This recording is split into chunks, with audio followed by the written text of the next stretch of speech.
Être en activité ne devrait pas vous empêcher de bien vous alimenter. Désormais, optez pour un service de restauration de qualité où que vous soyez et quoi que vous fassiez. La Reine des Gamelles, c'est un groupe de professionnels en livraison de repas et de produits prêts à cuisiner. Alimentez-vous dans vos chantiers, au bureau, à l'école et à la maison sans produire le moindre effort. Commandez et nous faisons le reste. Mangez sain et varié partout et en tout temps. La Reine des Gamelles est située à Douala, Grand Moulin, Deido, 6 96 61 91 71. Chez la Reine des Gamelles, seul le client est roi. Face à moi ce jour, c'est avec Adèle Priso. Bonjour Adèle. Bonjour Eric. Comment tu vas? Je vais très bien, merci. Ok. Comment peux-tu te présenter? Restauratrice, passionnée de restauration, quoi professionnelle, chef? Comment peux-tu te présenter? Futur chef. Ah, futur chef. D'accord. On va parler de ce qui te passionne, de la cuisine. Mais on va commencer justement par la formation en tant que futur chef. Okay. Belle aspiration, n'est-ce pas? Très belle. Très belle aspiration? Ouais. Bah, tu crois que tu y arriveras? Je vais me donner les moyens. D'accord. Tu as des modèles, de chefs, par exemple? Oh, bien sûr, j'en ai. Ils sont bons quand même. Camerounais, non camerounais? Je vais d'abord placer en avant les Camerounais et Okay. ensuite les non-Camerounais. Les Camerounais, j'en ai. D'accord, c'est-à-dire au moins tu t'entends bien avec eux. Très bien. D'accord, c'est des références pour toi. Alors dis-moi un peu, c'est quoi le souci qu'on a au Cameroun dans ce que j'appellerais le conflit entre les générations, entre les chefs établis et les jeunes comme vous? On a l'impression que il y a toujours un conflit. Il est dû à quoi à ton avis? Déjà, nous, la jeune génération, ça il faut le reconnaître, nous ne savons pas attendre. On ne sait pas, on a perdu cette notion de respect. Je pense que c'est ça le mot. Est-ce que c'est propre à la cuisine? Est-ce que cette perte de respect, est-ce que c'est propre à la cuisine? C'est pas seulement propre à la cuisine. Okay. Mais maintenant, spécifiquement dans la cuisine, c'est quoi le problème? Est-ce que c'est parce qu'il a fait trop chaud en cuisine que les cerveaux sont toujours en train de sauter quelque part? Qu'est-ce que je vais dire? Est-ce que ça a un rapport avec la chaleur? Non, Eric. Okay. C'est juste qu'à un moment, il faudrait que chacun sache quelle est sa place. D'accord. Une fois, j'avais une discussion avec un jeune de ma génération comme moi à propos des icônes, parce que moi je les appelle des icônes en fait. C'est clair. Ces chefs-là, moi je les appelle des icônes. À propos d'une icône, et que ce jeune s'est permis de se mettre au milieu d'autres jeunes et vilipender cette icône-là. J'étais choquée. J'étais choquée et tout ce que j'ai pu faire, c'était de garder mon sang-froid parce que vraiment, je me connais. Le sang-froid également, ça part en cuisine. Tout à fait. D'accord. Tout à fait, Eric. Mais s'il fallait reprocher quelque chose, parce qu'en même temps, il ne faut pas faire comme si les aînés sont des saints. Ils ne sont pas des saints quand même. Maintenant, s'il y a quelque chose à reprocher à ces aînés, attendez, ce serait quoi? Eric, toute proportion gardée, vraiment. Crois-tu qu'il y ait quelqu'un qui fasse un parcours sans qu'il y ait des couacs? Non, du tout. Maintenant, je ne veux pas parler de façon individuelle.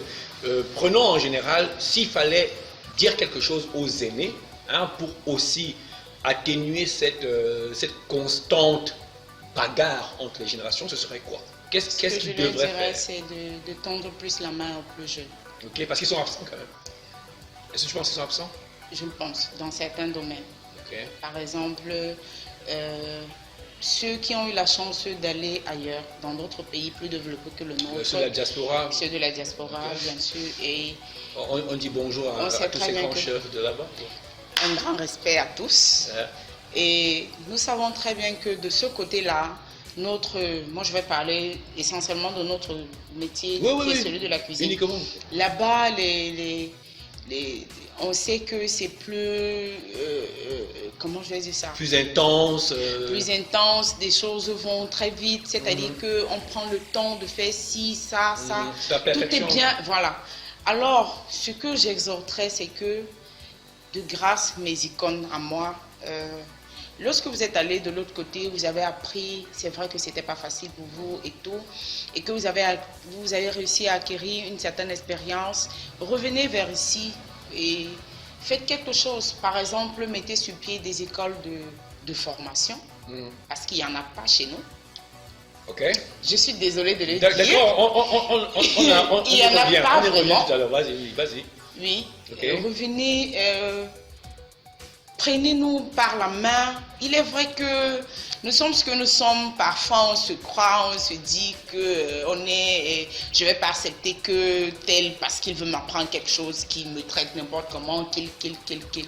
Mais bon, de grâce, on en a besoin. Okay. Oui. Bon, ça c'est un cri de cœur d'Adrien prise aux icônes. Voici ceux qui t'ont écouté. Mais maintenant, du côté des jeunes, c'est quoi le problème? Est-ce que le problème c'est la formation? Est-ce que le problème c'est la pénibilité du travail? Est-ce que le problème c'est un manque de plan de carrière? C'est quoi le problème qui bloque au niveau des jeunes pour s'ouvrir à la vieille génération, aux aînés? Il y en a tellement de problèmes, Eric. Si je m'en les citer ici, on va c'est tout moins un ou deux. On a d'abord ce gros problème de plan de carrière. On n'en a pas. Ok. Nous les jeunes. On fait une sorte de suivisme. Parce que déjà qu'on a mis dans la tête ici au Cameroun que tous ceux qui vont vers la cuisine, c'est que ta vie est finie. Ah, ça, c'est ça reprend, ça se reprend, ça oui, revient. Oui, toujours et toujours. C'est que celui-là n'avait rien à faire. Parce que, entre guillemets, on respecte celui qui est médecin, celui qui est avocat. Quand on parle de cuisinier, d'office, on ne le respecte pas. Je sais que les avocats et les médecins te diront aussi le contraire. Mais vas-y. On ne le respecte pas. Tu sais très bien que ce que je dis est vrai. Enfin, et je pense que c'est à nous, cuisiniers, de valoriser notre métier. C'est pas parce qu'on est cuisinier qu'on ne peut pas, on ne va pas à l'école. C'est pas parce qu'on est cuisinier qu'on doit être classé dans le rang des illettrés, entre guillemets. C'est que donnons-nous les jeunes, donnons-nous les moyens. Illettré parce qu'on apprend à cuisiner en français, en anglais. Si on apprenait la cuisine, par exemple, généralement, je serais parmi les dernières. Ça c'est clair. Généralement, il n'est pas souvent d'accoutumé de rencontrer des jeunes. Déjà que tenir 2-3 mots entre cuisiniers de notre jeune génération, c'est pas toujours facile. En conflit. Toujours en conflit. Mais dans le sens que on a d'abord ce problème-là d'études. Ok. Il faut faire. On dit sur quartier que l'école est bien. L'école est très bien. Voilà. Comment on a l'habitude de. L'école est bien. L'école est bien. Ok. Donc de grâce à mes jeunes frères et sœurs qui aiment ce métier, qui veulent le valoriser, donnons-nous les moyens. Et qui aiment la chefferie. Et qui aiment la chefferie, parce que cette bagarre de chefferie, là, vraiment dans les réseaux sociaux, dans les cuisines, il suffit que tu sois passé par une école, nos écoles là. Nos écoles qui n'existent pas selon toi. Oui, que tu y sois passé et que tu aies fait 2 ans de formation. Après, il y a 6 mois aussi, il y a aussi 6 mois de formation. Ça, je ne savais pas, c'est toi qui me l'apprends. Moi, je n'ai pas fait 6 mois. Ah, d'accord, je fais l'école. Ok. Dès que tu reviens, tu fais un tour au marché Kouloulou, tu t'achètes une veste, une toque. Et tu mets le vert ou jaune, quoi. Tu mets le vert ou jaune. Grave. Eric, là, tu es en train de me... Non, laisse-le tomber. Okay. Ça, tu es en train d'aller vraiment... Ça, c'est un sujet qui me peine et tu le sais. D'accord. Du coup, tu abordes cette tenue-là. Du coup, tu es chef. Ok. Donc, tu demandes un peu plus d'humilité à ces jeunes. Bon, maintenant, j'ai beaucoup de peine à aller sur ce sujet, mais allons-y, ok? Allons-y, on se plonge toutes les mains et les pieds dans la pâte, ok?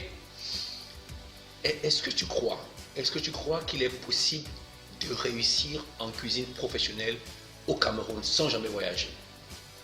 Est-ce que tu penses qu'un jeune passionné, formé au Cameroun, première expérience professionnelle au Cameroun, avec une projection patriotique, entre guillemets, peut réussir en cuisine? Qu'est-ce que tu veux que je réponde à cette question? Oui, je veux que tu répondes puisque tu es face à moi, c'est ça aussi, il faut que tu répondes. Il n'y a pas de joker ici. Pour l'instant, je pense pas. D'accord.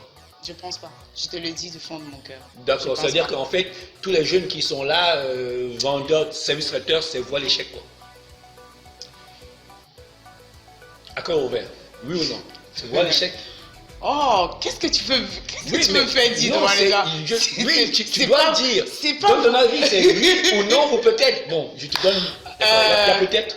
On peut peut-être échec. Peut-être. Et peut-être réussite aussi. 50-50%. Non, pas 50-50%. D'accord. Pourquoi je le dis? Parce que la réussite en cuisine, contrairement à ce que beaucoup pensent, est réduite aujourd'hui au Cameroun au nombre de repas qu'on vend. Malheureusement. C'est ce que je voulais dire. Au nombre de repas. C'est-à-dire qu'aujourd'hui, dans les réseaux sociaux, celui qui a 300 million de publications par mois, et celui qui a aussi avec 2000 j'aime avec au moins 4 c'est très bien par maintenant. Il est le peinard, du coup tu es le meilleur. Voilà. Mais est-ce que c'est ça? Moi, ici c'est moi qui pose la question, toi tu réponds. D'accord? Donc, posons la question autrement. Pourquoi les concours n'existent pas? Pourquoi fuyez-vous les concours au Cameroun? Pourquoi n'organisez-vous pas le concours? Parce que la compétition est, à mon avis, la seule chose qui normalise un secteur d'activité. Tu voudrais que je réponde? Oui, mais c'est puisque c'est là que fuyez-vous les concours? Pourquoi on n'organise pas les concours? Est-ce que c'est... Mais vous n'en organisez pas, vous les professionnels qui prétendez à la chefferie et à la notabilité chaque fois. Pourquoi ne faites-vous pas des concours à Adèle Friso? Tu sais, Eric. Tenez concours de com. Attends, ok, ne réponds pas, je donne le joker pour toi. Ok, pourquoi ne faites-vous pas les concours? On a cette peur-là d'affronter. D'exposer au tard? D'exposer au tard, c'est ça le problème. Ok. On a cette peur-là. On préfère que quand ça va pas, que ça reste dans notre cuisine interne. On a okay. Et que ça crame, quoi. Et que ça crame, c'est mieux. Et je pense que c'est la grosse bêtise. Parce que si on continue à le faire ici, si moi je continue à faire ma bêtise dans ma cuisine ici et que je ne l'expose pas, comment je pourrais connaître que ce que je suis en train de faire là, c'est une bêtise? Il faudrait que j'aille apprendre, que j'aille affronter d'autres personnes. D'accord. Pour savoir que, en fait, là, je suis en train de faire une bêtise, en fait, voilà. Et ça permettrait de... Bon, c'est-à-dire que, chers aînés, chers partenaires socio-économiques, chère administration, de grâce, organisez les concours, peut-être publics pour Adèle Friso et ses compères. C'est ça le cri qu'on peut lancer ce jour? D'accord, intéressant. C'est-à-dire qu'au prochain concours, on organise, tu participes? Volontiers. Bon, d'accord. Là, tout de suite, tu as dit... tu peux rester dans ta bêtise que tu produis à la maison, entre guillemets. Oui, moi je l'accepte. Oh, tu l'acceptes? Ouais. Bon, d'accord. Est-ce que ce jour on va prendre une bêtise après cette émission? Non, j'accepte de prendre une bêtise. Oh. J'accepte et je suis également prendre une bêtise. Donc, merci à tous, merci à tous d'avoir suivi face à moi. C'était avec Adèle Friso. Restez scotchés sur Futur Chef Media. Merci. Merci. Être en activité ne devrait pas vous empêcher de bien vous alimenter. Désormais, optez pour un service de restauration de qualité où que vous soyez et quoi que vous fassiez. La Reine des Gamelles, c'est un groupe de professionnels en livraison de repas et de produits prêts à cuisiner. Alimentez-vous dans vos chantiers, au bureau, à l'école et à la maison sans produire le moindre effort. Commandez et nous faisons le reste. Mangez sain et varié partout et en tout temps. La Reine des Gamelles est située à Douala, Grand Moulin, Deido, 6 96 61 91 71. Chez la Reine des Gamelles, seul le client est roi.